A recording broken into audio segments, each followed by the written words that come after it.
Եթե մի օր վեր ես կենում ու տեսնում ես, որ Coca-Cola նոր գովազդ է հանել զանգակներով ու իր հայտնի կարմիր լուսապատ ֆուրգոնով, Mariah Carey-ն հերթական անգամ էլի հալել է It's Time ճչալով ու չգիտես ինչի բոլորի մոտ երգերի փլեյլիստը մեծամասամբ համընկնում է, ուրեմն հա, հաստատ ձմեռ է,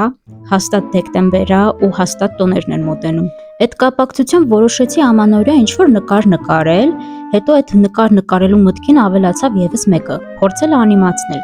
Մանավանդ որ նկարը իլյուստրատորով եմ անելու, իսկ այնտեղ Illustrator, After Effects ինձ թվում է հեշտ է լինելու էլի այդ անիմացիան։ Ու սենց մոտիվացված ու ուրախ հանձնում եմ գործին։ Բացում եմ Photoshop-ը, նկարում խզբզներ։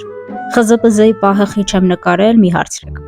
Հետո այդ խզբզեի վրա նկարում եմ մի քիչ ավելի հստակ սկեչ։ Այս փուլում ինձ համար առաջնահերթին է, որպեսզի այն գաղափարը, որ մտքում եկել է, կարողանամ նորմալ տեղափոխեմ Canva-ի վրա, որ հասկանամ ինչ եմ ուզում, ինչ եմ նկարում, ով ում բարեկամն է։ Սկեչը նկարելուց հետո բացում եմ Illustrator-ը ու այդ սկեչը գցում եմ այդ Illustrator-ի մեջ ու անցնում եմ արդեն shape-երին, համաձայն ըստ այդ սկեչի։ Առաջի բանը, որ Illustrator-ում անում եմ, ստեղծել layer-ներ։ Սկզբից ստեղծում եմ ֆոնը, հետո սնեժնի շարը, դրա համար layer, ու մեր տոնածառի համար առանձին layer։ Բնականաբար հետագայում անհրաժեշտության դեպքում այդ layer-ները կարելի է ավելացնել։ Քանի որ всё ես սա պետքա անիմացնեմ, պետքա ասեմ, որ անիմացիայի պահը չեմ նկարել, որովհետև տենց ստացվեց։ Բայց դե բնականաբար կիսվելու եմ իմ տպավորություններով, թե ինչ տեսակի Adobe After Effects-ով անիմացնել այս իլյուստրացիան։ Որպես սկսնակ Adobe After Effects-ի անիմացիայում առաջի բանը, որ հայտնաբերեցի, Clipping mask պետք չի օգտագործել այն իլյուստրացիաների մեջ, որը ուզում եք անիմացնել։ Պետք չի։ Դրա փոխարեն ավելավա դրեք, shape-երով սարքեք ու այն հատվածները, որոնք պետքա չլինեն, հանգիստ ձեզ համար կտրեք։ Ես մարդս, ով որ շատ է սիրում Clipping mask-եր օգտագործել իր իլյուստրացիաների մեջ, ուղղակի ցավալիորեն ընդունեցի այս փաստը, բայց դե ամեն ինչ անիմացիայի համար է։ Հաջորդ ցավալի փաստը, որ հայտնաբերեցի ինձ համար, blending mode ու թափանցիկություն չի խրախուսում օգտագործվել իլյուստրացիայի մեջ, եթե Adobe Illustrator-ի մեջ եք, ընդհանրապես չի խրախուսվում, որովհետև հենց որ այդ նույն ֆայլը, սիրուն ֆայլը մտցնում ենք Adobe After Effects-ի մեջ, այդ ամեն ինչը ինքը զրոյացնում է ուղղակի։ Ու ընդհանրապես ուրիշ մեթոդներն էլ կարող է խառնեն իրար, հենց որ սրա հիմնական լավ լուծումը այն է, որ Illustrator-ի մեջ այն layer-ները, որոնք մտադիր եք, որ լինեն blending mode-ով կամ թափանցիկություն ինչ-որ ունենա, ավելի լավ է այդ layer-ները լինեն հենց 100%-անոց հստակ ինչ-որ գույնով, իսկ թափանցիկությունն ու blending mode-ը փաստորեն ավելի հեշտ է կառավարել Adobe After Effects-ում, որ անունն էլ ասենք թե հուշում է էլի After Effects։ Այս փաստի մասին ես իմացա շատ ուշ, ամենավերջում կարելի ասել,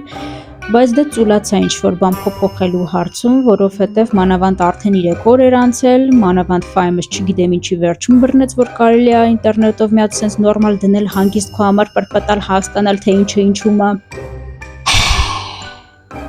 Բայց ոնց որ ասում են, լավ է ուշ, քան երբեք։ Այսքանով ավարտենք անիմացիայի մասին իմ տպավորությունները ու վերադառնանք իլյուստրացիային։ Իլյուստրացիան նկարելու համար օգտագործեմ սովորական տարբեր շեյփեր, բայց ես հիմնականում սիրում եմ աշխատել վրձինով, block brush-ն է հիմնականում կամ սովորական brush-ը։ Տոնածառի պահով կարող եմ ասել, որ կան տարբեր ձևեր այդ տոնածառը նկարելու իլյուստրատորի մեջ, անգամ մի քանի կլիկով, օրինակ օգտագործելով Distort and Transform-ի մեջի Roughen էֆեկտը, ընդամենը մի քանի կլիկով, կամ օգտագործելով եռանկյունի շեյփերը, բայց այս իլյուստրացիայի համար ես այդ տարբերակները չնախընտրեցի,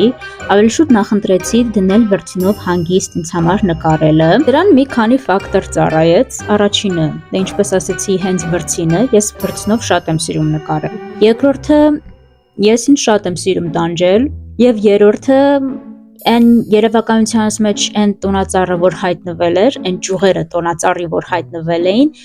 չէին համապատասխանում այդ հեշտացված կամ երկու կլիկանոց տարբերակներով ստացված տոնածառներին, իսկ վրձնով նկարելու դեպքում ես ավելի շատ ազատություն եմ ստանում։ Ու եւս մեկ պատճառ կարող է հանդիսանալ այն, որ այդ նույն Raven էֆեկտով ստացած տոնածառը առաջի հերթին ես ասոցիացնում եմ գիրլանդայի հետ։ Այսինքն այդ բզիկները, մազիկները սկզբից իմ մոտ չի գալիս տոնածառի ճյուղ, գալիս է գիրլանդա ու երևի ես միակ մարդն եմ, որ այդ տոնածառներին նայում է ու ուզում է տակից կամ վերևից քաշի փաթաթի վզով ու գնալ էսկոմենկոմ։